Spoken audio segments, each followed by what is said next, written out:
If you are new to our channel, don't forget to hit that subscribe button. Coming up on the program, it's all about planting tomatoes and how we do it. And we'll talk about cardboard as mulch. All that and more coming up today on the Wisconsin Vegetable Gardener. The Wisconsin Vegetable Gardener is sponsored by the following. MIgardener.com, with over 450 varieties of non-GMO, heirloom, organic flowers, vegetables, and herb seeds, all for 99 cents. MIgardener.com. HappyLeafLED.com, a commercial-grade grow light with a home gardener's affordability. All indoors, no fans, no motors, simply plug in and grow. Great for seed starting to lettuce to full-grown tomatoes. HappyLeafLED.com. Sustain Natural Fertilizer, offering superior organic plant foods that deliver research-proven results. Trusted by farmers, growers, and gardeners for 30 years. Learn more at sustain.com. Welcome to the Wisconsin Vegetable Gardener. I'm Joy Barrett. Whether you have a large garden like we do or a small garden, tomatoes are one of the most popular vegetables in which people grow, whether on a patio, porch deck, or in the ground. We've done tomatoes for a number of years, and as long as we can remember. There's different ways and techniques in which people choose to grow their tomatoes. We have found a number of ways that work very successful. So here's how we plant our tomatoes here in the garden. So what we have here is we've got, this row here doesn't contain all tomatoes. We've got some fall garlic that we'll harvest in about a month. We've got leeks that I've just started. That I've planted, and then we've got tomatoes here on 2-foot spacings. Now, the reason why 2-foot spacing gives the plant a lot of room to grow and easy to harvest. Now, if I had all the space in the world, I would go 4-foot spacing, but that's not always the case. So what we're going to do here is we got to dig our hole. And the thing you want to remember is there's multiple plants in this container, but everywhere there's hairs, there's potential for roots. So what we want to do is we want to dig the hole deep. Now you can do it with a variety of different tools. I use a post hole digger. And all I'm going to do is dig a hole deep enough in which I can plant my tomato. And people add all kinds of things in the hole at the time of planting. It also helps that we have very fertile soil, very loose soil. There's some clay consistency to the soil. Now, what we're going to do is we got the hole planted, and we do have a number of worms here, and that's a very good sign. We try not to kill the worms that we do have, but sometimes there is casualties when planting, digging the hole. That's about where we want it to be. So first of all, I want to remove all the limbs here. You're not going to hurt anything. Just pinch them off, or you can cut them off. Backfill, get the hole somewhat level. Now I'm going to do two different things here. One, with this hole, we're going to use the activated compost from Purple Cow. You do not want to use this 100% strength in a container. It will burn and kill your plants. It's got, what you want to do is, if you're going to use it in a container, you're going to do 2 parts potting soil to 1 part of the Purple Cow activated compost. With the hole here, with planting the hole, I'm going to add just a handful of it and mix it in. Maybe I'll add 2 handfuls here. Mix it in with the planting hole.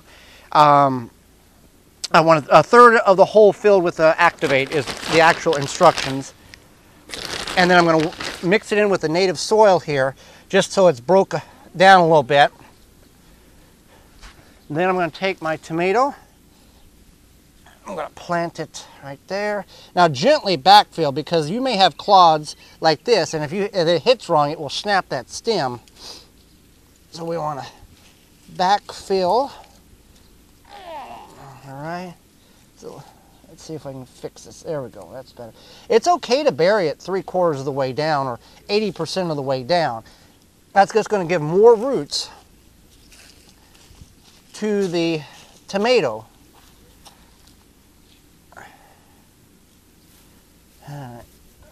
There we go. That may be extreme or excessive, but in the end result, that's going to be a tremendous benefit to the plant.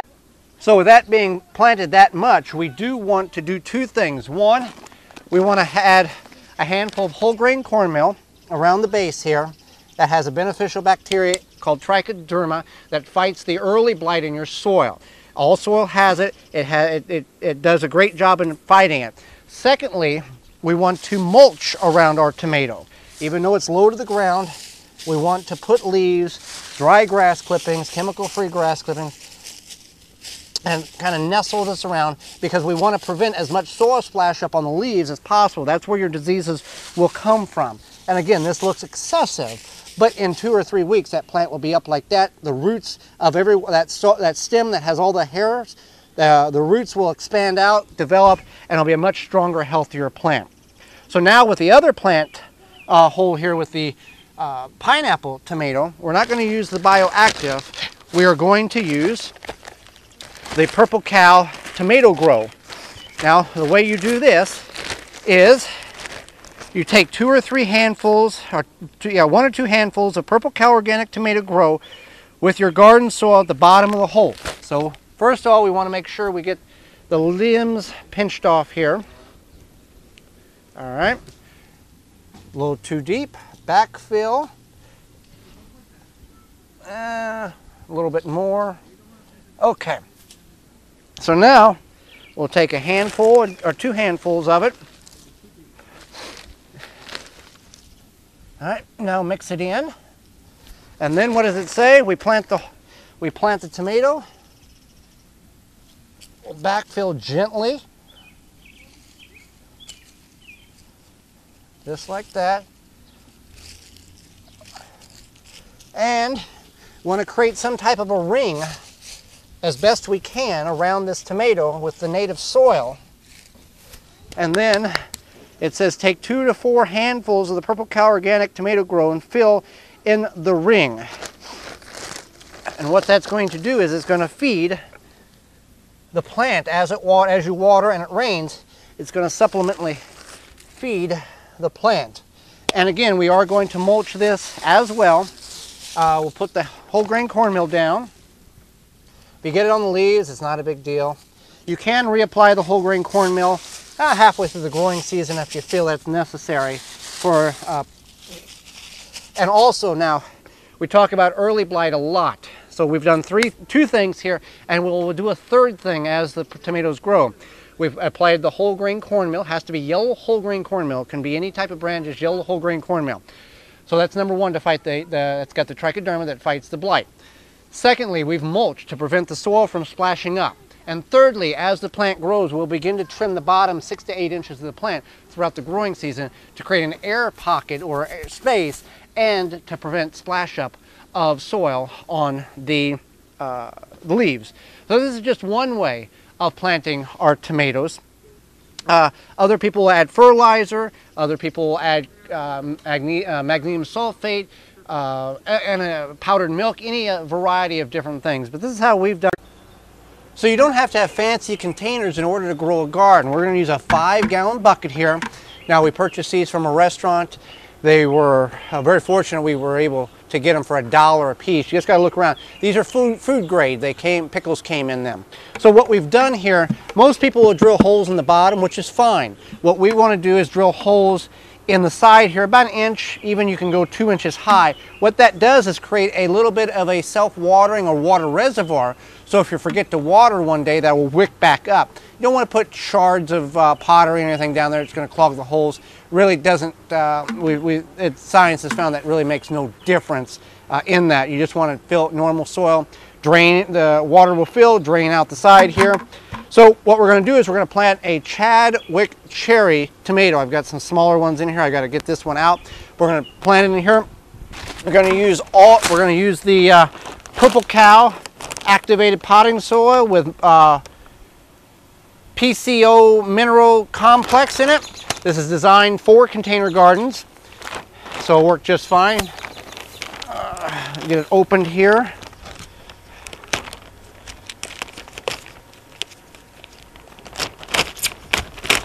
Okay.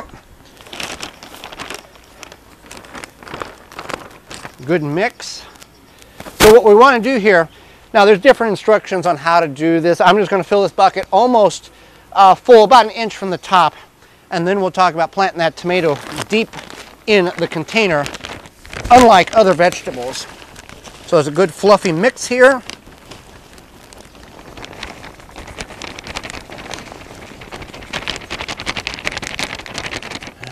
looks about right.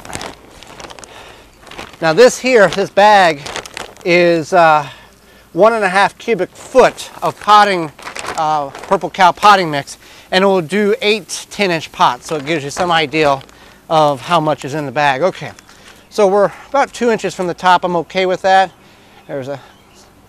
So now we want to get our tomato. Now if you're planting peppers or eggplant or potatoes or whatever, you know, anything like that, you normally would, potatoes should bury it deeper. Other varieties of plant starts, you want to plant the same level in which they came in the container. Tomatoes are different. As you'll look on a stem of a tomato, there's little hairs all along. That is representing potential roots when it comes in contact with soil. So first I'm going to break this apart. I've got some smaller ones here I will try to save. There we go. All right, get that.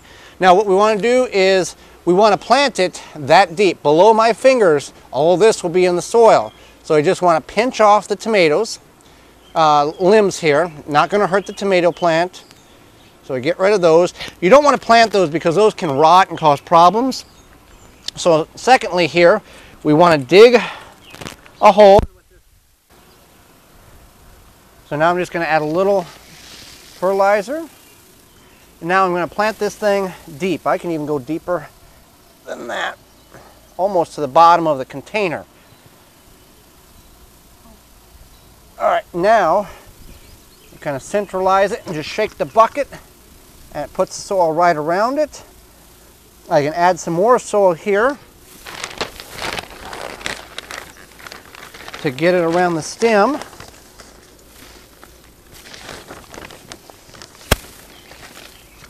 There we go. Now you can mulch this if you wanted to use, you know, shredded leaves or chemical-free dry grass clippings or straw or something like that. But it's very easy. Put this on your patio, porch, or deck. You do want to cage this, as it is will need support so it can bear the fruit instead of falling over. But that's simple. You can garden in a bucket.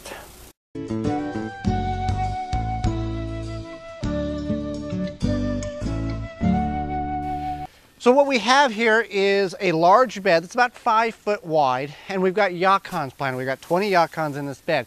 Now for those who are not familiar, that's a root crop from South America that creates a tuber that takes, that we plant here in zone 5A, end of May. We harvest it when the first frost kills the top growth, and a plant will produce between about 4 and 6 pounds. But anyway, we've got mulch here, and what we've done here is, at the time last year in fall, we brought leaves in the garden, lots of leaves. We put cardboard down first on the bare soil, then we put leaves on top of the cardboard, and we mulched them, you know, at 20, 25, 30 inches high. Well, by springtime, you can see, like over here, they've broke down and compressed into on the soil. So now what I've done is, when we planted the yacons, I went ahead and laid cardboard down, at least on the upper 60%. I didn't have enough cardboard for the bottom 40% here. And I laid the cardboard down, then took the post hole digger and cut holes where I was going to plant the yacons, just to add another barrier of weed protection and suppression and hold moisture in. Now as we cut the lawn, since we don't have chemicals on the lawn, I can take the grass clippings and layer on top of the cardboard, and by the end of the season, all that cardboard will have been broke down. Now some people are concerned about the glue that is in the cardboard. Some cardboard manufacturers add some formaldehyde into the glue making cardboard process. What little bit may be there, I'm okay with it due to the great benefit in which it's going to suppress the weeds and increase the moisture holding capacity of the soil that we have here. So we've done this before, we're doing it again, we'll do it continuously because it works very, very well. Thanks for joining me. Join me again next time for more organic gardening and food preserving. I'm Joey Barrett, and this has been the Wisconsin Vegetable Gardener. For more information, please visit thewisconsinvegetablegardener.com.